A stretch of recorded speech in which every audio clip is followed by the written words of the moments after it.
Hi class. Hi Professor Buckley. My name is Alejandra Estrada. I am in SPED 533 and I am doing this assignment for my technology assignment. So what test kit I will be presenting today is the Wechsler Achievement Test, version 3, better known as the WIAT. So a brief description about the WIAT is that it is administered as a clinical instrument designed to measure achievement of students. The WIAT 3 provides norm referencing and criterion reference information. With this test, we could grade students from pre-K, to 12th grade, so high school students. And we could also assess children that are 4 years of age with 0 months and up to adolescents that are 19 years of age with 11 months. Also, it could test individuals up to the age of 50. And not all subtests are appropriate for all students or grades. For example, we cannot give all subtests to students that are in pre-K or in kinder. In order to be able to administer the WIAT, the assessor has to be trained in admin procedures. This includes having fundamental assessment procedures, following the standardized procedures, how to maintain the test security, and how to maintain rapport, and ultimately be able to score and interpret the test results. We can share these results with the parents, teachers, or administration, or any other professionals that are wanting to know the results of students that we are testing. There are 5 areas that the students or adults are being tested on. It is reading, writing, speaking, listening, and mathematical skills. This assessment actually has 16 different subtests, which are listening comprehension and oral expression, early reading skills, word reading, pseudo-word decoding, reading comprehension, oral reading fluency, alphabet writing fluency, spelling, sentence composition, essay composition, math solving problems, numerical operations, and then the math fluency, which consists of math fluency in addition, math fluency in subtraction, and math fluency in multiplication. With all these different 16 subtests, it actually is broken up into 8 composites, and it all differs by what is being assessed and by grade as well, because we cannot give or administer all subtests to all grades throughout the board. So for scoring, we will actually be able to interpret the results, but we will be using a scoring assistant. So we actually can input all the raw scores of the students. Every subtest will be collected with raw scores, and then the actual scoring assistant will do the statistical analysis for us, and it will provide the standard score, percentile, grade equivalency, and gross scale value. And then we would enter it to page 2 in our record form. And then we could, if we want more advanced calculations, we could turn to page 3 and we could get more scores with that. Now I will present to you the assessment tools that are used, the booklets, and the writing material. So first we have the oral reading fluency booklet. It has fictional stories and passages in which the students could read to us. Then we have the response booklet. So the student actually responds in one of these, and it has different areas of the subtests that they are being tested in. So the alphabet fluency, so we would ask the students to write the letters that they know. And then we have sentence combining, so we give them part of a sentence, and then they finish the sentence off. And then we have an essay composition. We could give them 60 seconds, and they will have to write an essay portion with that amount of time. And then we have spelling, so we will give them a word.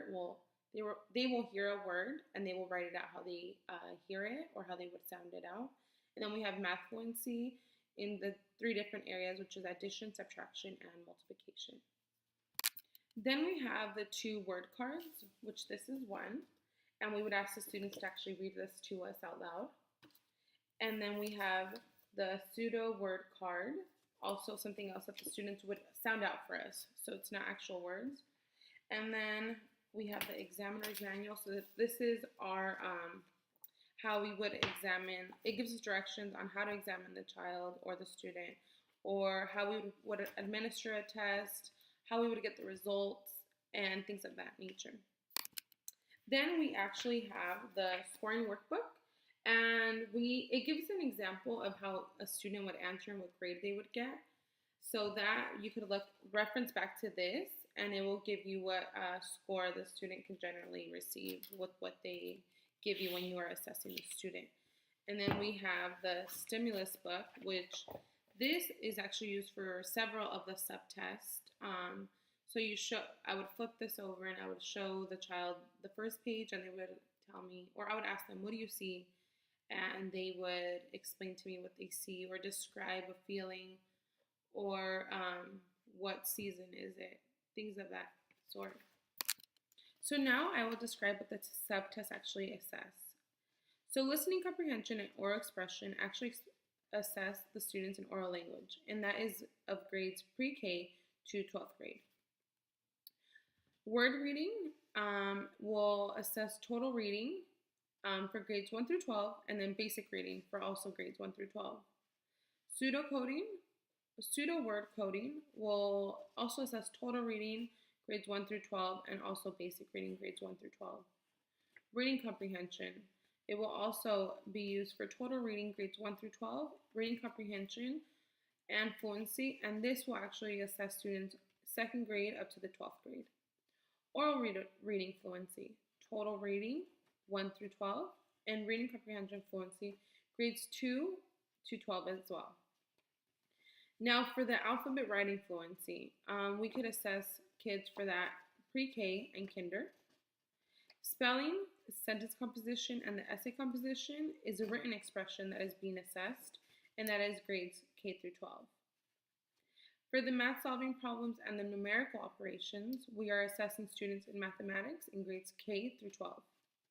And then the math fluency, which consists of math fluency addition, math fluency subtraction, and math fluency multiplication, will test for students' math fluency grades 1 through 12.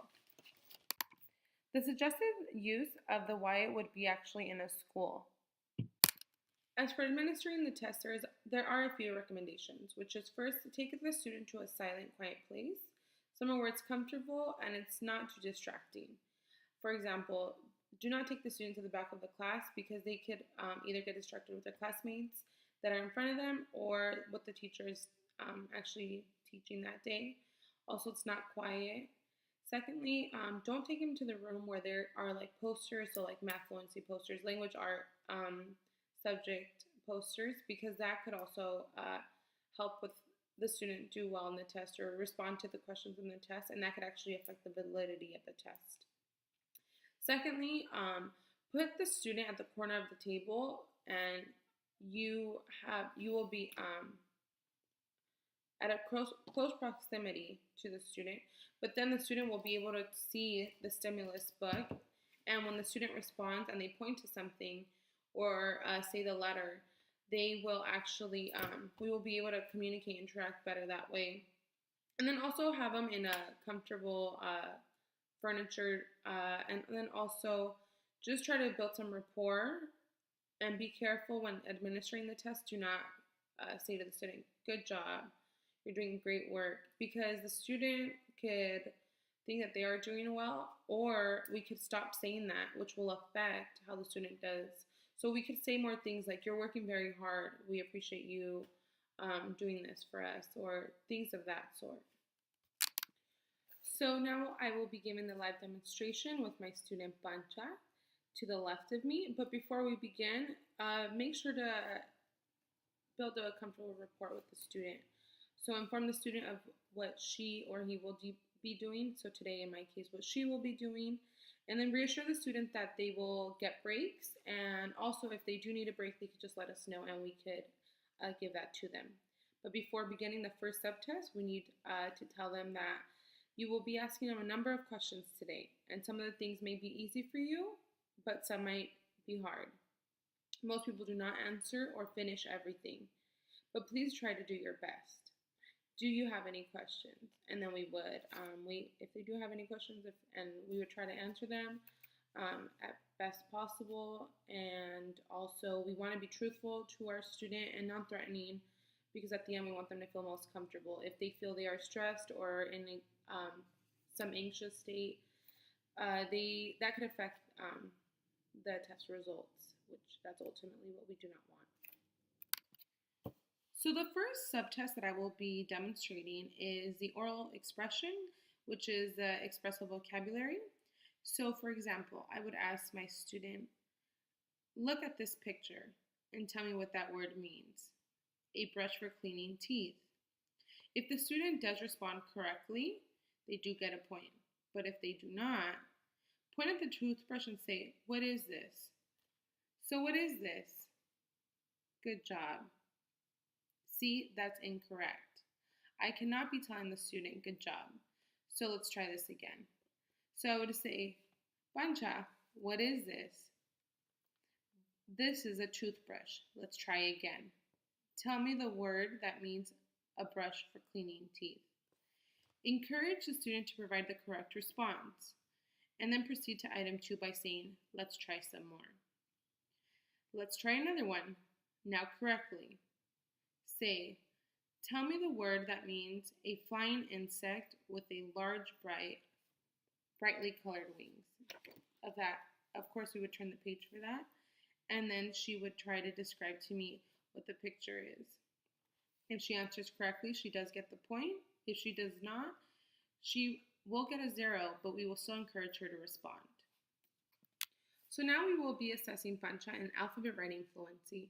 For this assessment subtest, we will need a pencil with no eraser because we do not want her to erase. And then also we will be using the response booklet. As you can see, it has a letter A in the front already.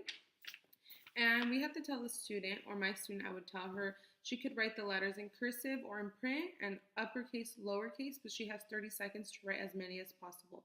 They do not have to be in order. So we will begin now. You're working hard, Pancha. Now we will be assessing Pancha in sentence combining. So when I give her the booklet, she will be combining 2 sentences. For example, the dog has fur and the cat has fur. Ready to begin, Pancha? Yes.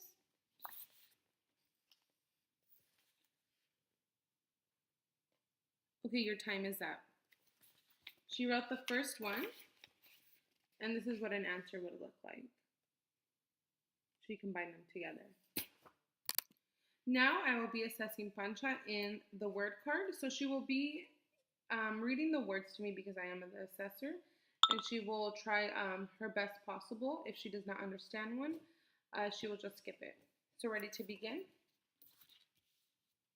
Go. In, they, bear, other. Stop. So now we will be testing Pancha on our pseudo word card and on decoding. So this is to measure her speed and accuracy of her decoding skills.